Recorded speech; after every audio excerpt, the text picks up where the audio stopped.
మనిషిలోని సృజనాత్మకతను, సౌందర్యాన్ని బహిర్గతంగా ప్రదర్శించే వాటిగా కళలు అనేటివి ఉంటాయి. ఈ కళలు 64 చతుర్షష్టి కళలు అని చెప్పి అంటారు. అందులో ముఖ్యమైనవి కవిత్వము, గానము, నృత్యము, చిత్రలేఖనము ఇట్లా. చతుర్షష్టి కళలు అంటే మొత్తం 64.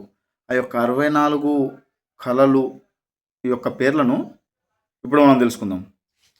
ఇతిహాసము, ఆగమనము, కావ్యము, అలంకారము, నాటకము, గాయకము, కవిత్వము, కామశాస్త్రం, దురోదరము, దేశభాష అంటే లిపి జ్ఞానం, లిపికర్మం, వాచకం, అవధానం, సర్వశాస్త్రం, శకునము, సాముద్రికము, రత్యశాస్త్రం, రాధస్వ గజకౌశలం, మల్లశాస్త్రం, సూదకర్మం, దోహదము, గంధవాదము,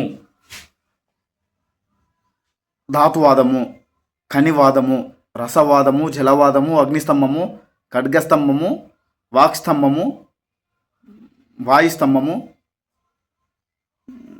ఆకర్షణము, మోహనము, విద్వేషణము, ఉచ్చటనము, మారణము, కాలవంచము, పరకాయ ప్రవేశం, పాదుకా సిద్ధి, వాక్సిద్ధి, ఇంద్రజాలం, అంజనము, దృష్టివంచనం, సర్వవంచనం, మణిసిద్ధి, చోరకర్మం అంటే దొంగతనం కూడా, చిత్రక్రియ, లోహక్రియ, అశ్వక్రియ, మృతియ, దారుక్రియ, వేణుక్రియ, చర్మక్రియ, అంబరక్రియ, అదృశ్యకరణము,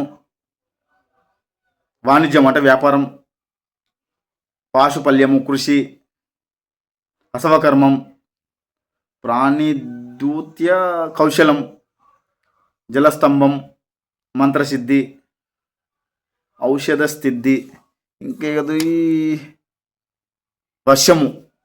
ఇట్లా 64 కళలు మనిషిలో కూరుకుపోయి ఉంటుంది.